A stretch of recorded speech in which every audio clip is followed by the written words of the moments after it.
अगर गाइस आपने प्रॉपर्टी लेने की सोच ही ली है तो देर किस बात की। मैं मानिक नारंग स्वागत करता हूं आप सबका आपके अपने चैनल नारंग होम्स में। तो टाइटल और थंबनेल देखकर आपको समझ ही आ गया होगा कि आज का डिस्कशन किस बारे में होने वाला है।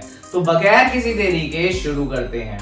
बेसिकली 4 तरीके के बायर्स आपको मिलेंगे इस मार्केट में। First, investment buyer, second, investment and rental buyer, third, investment and self use buyer and fourth is self use buyer. तो गाइस अब बारी आपकी है डिसाइड करने की कि आप कौन सी कैटेगरी में आते हैं। वंस यू डिसाइडेड, आप एक स्टेप फर्दर आ गए हैं अपनी प्रॉपर्टी बाइंग जर्नी में। तो गाइस इन चारों कैटेगरी में से कोई भी प्रॉपर्टी लेने से पहले आपको कुछ बातों का ख्याल रखना जरूरी है, जिससे आपका एप्रिसिएशन सालाना बढ़ता रहेगा एंड डेप्रिसिएशन के चांसेस कम हो जाएंगे। तो गाइस सबसे पहला और मोस्ट इंपॉर्टेंट पॉइंट आता है लोकेशन। गाइस लोकेशन में कॉम्प्रोमाइज नहीं करिएगा।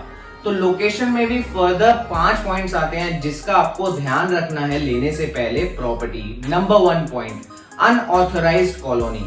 गाइस आपकी प्रॉपर्टी के आसपास टच होता हुआ या फिर 200 मीटर की दूरी पे, 300 मीटर की दूरी पे कोई भी अनऑथराइज्ड कॉलोनी नहीं होनी चाहिए, जिससे आपकी प्रॉपर्टी की डेप्रिसिएशन हो सकती है। Second point is drainage and power plants. Guys आपकी प्रॉपर्टी के आसपास ड्रेनेज एंड पावर प्लांट्स नहीं होने चाहिए, जिससे आपकी प्रॉपर्टी के आसपास का एरिया पॉल्यूटेड रहेगा। तो आपको बेचने में भी वो प्रॉपर्टी आगे चल के मुश्किल होगी, जिससे आप अपने मनपसंद रेटों पे प्रॉपर्टी नहीं बेच पाएंगे।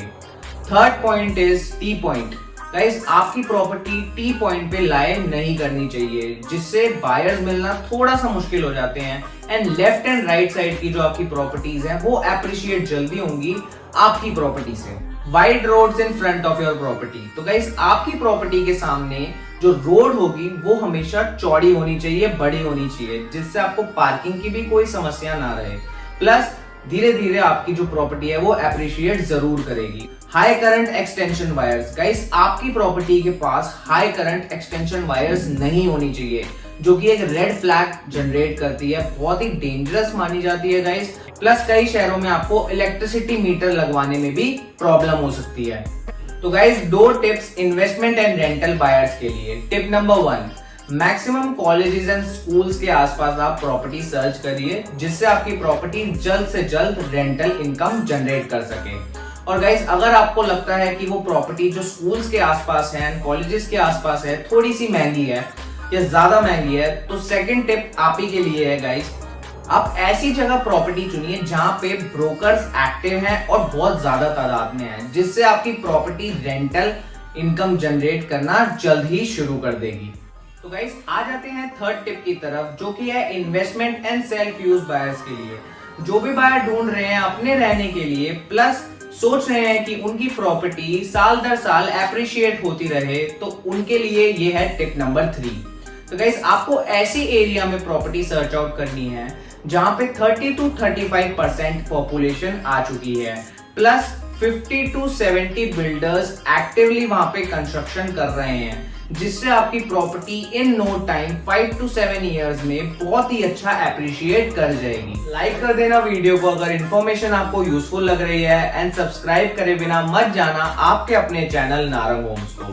तो गाइस आ जाते हैं सेकंड पॉइंट की तरफ, जो कि है इकोनॉमिक ग्रोथ फैक्टर। गाइस किसी भी एरिया का अगर इकोनॉमिक ग्रोथ फैक्टर आपने देखना है तो सबसे आसान और इफेक्टिव तरीका है ब्रांड्स। उस एरिया में ब्रांड्स कितने आ चुके हैं, वेदर वो खाने का हो या फिर वो सर्विस का। इससे आपकी एरिया की एप्रिसिएशन तो होने ही वाली है, साथ ही साथ में एम्प्लॉयमेंट भी जनरेट होगी, जो कि है win win situation for that area. तो अगर गाइस आप ऐसे ही किसी एरिया में देख रहे हैं जहां पे ब्रांड्स ऑलरेडी आ चुके हैं, तो प्रॉपर्टी की कॉस्ट जो है आपको हायर मिलेगी, लेकिन एप्रिसिएशन भी उसी हिसाब से आपका रहेगा। तो गाइस अब उनके लिए बात कर लेते हैं जो कम बजट में कुछ ऐसा ही एरिया सोच रहे हैं। तो गाइस आपने क्या करना है, अंडर डेवलप्ड एरिया देखना है जिसमें डीडीए ने लैंड छोड़ रखी हो कमर्शियल यूज के लिए। ये जानने के लिए आपको गाइस किसी ब्रोकर की जरूरत पड़ेगी। तो ये एक काफी अच्छा ऑप्शन हो सकता है जो कम बजट में ज्यादा एप्रिसिएशन का सोच रहे हैं इन लॉन्ग टर्म। तो गाइस आ जाते हैं थर्ड पॉइंट, जो कि है कनेक्टिविटी। कनेक्टिविटी का आपको खास ख्याल रखना है। अगर आप वेल डेवलप्ड सेक्टर या एरिया में देख रहे हैं तो कनेक्टिविटी का अंदाजा आपको होगा ही। जैसे कि मेट्रो स्टेशन कितनी दूर लाई कर रहा है, ई रिक्शाज एंड ग्रामीण सेवा कितनी दूर है आपकी सिलेक्टेड प्रॉपर्टी से। अगर आप अंडर डेवलप ले रहे हैं तो इसमें आपको ब्रोकर की नीड होगी जो कि आपको बता सकता है कि कितनी दूर आपका नेक्स्ट मेट्रो स्टेशन रहेगा, प्लस कितनी दूर आपका नेक्स्ट बस स्टॉप या फिर ई रिक्शा स्टैंड बनेगा। तो गाइस अब चलते हैं लास्ट एंड इंपॉर्टेंट टॉपिक की तरफ जो कि है डॉक्यूमेंटेशन। थोड़ा सा ब्रीफ में समझाऊंगा गाइस क्योंकि बहुत ही वास्ट टॉपिक है ये और इसके लिए डेडिकेटेड वीडियो एक अलग से बन जाएगी। तो इन चीजों का ख्याल रखना है आपने before buying a property. Number 1 is title change की क्या हिस्ट्री है उस प्रॉपर्टी की। नंबर 2 इज टैक्स की कोई टैक्स ओवरड्यू या ड्यू तो नहीं है। नंबर 2 नक्शा अप्रूव्ड है तो जोड़े का नक्शा अप्रूव है या फिर सिंगल अलग अलग नक्शा अप्रूव्ड है। Number 3 water bills and electricity bills. Number 4 is conveyance deed. ये सब चीजें आपने ध्यान देनी है बिफोर बाइंग अ प्रॉपर्टी। तो गाइस आई होप आपको अच्छी लगी होगी वीडियो, तो लाइक शेयर कर देना वीडियो को एंड सब्सक्राइब करना ना भूलिएगा आपके अपने चैनल नारंग होम्स को। मैं अलविदा लेता हूं, मिलता हूं अगली वीडियो में अगली प्रॉपर्टी के साथ।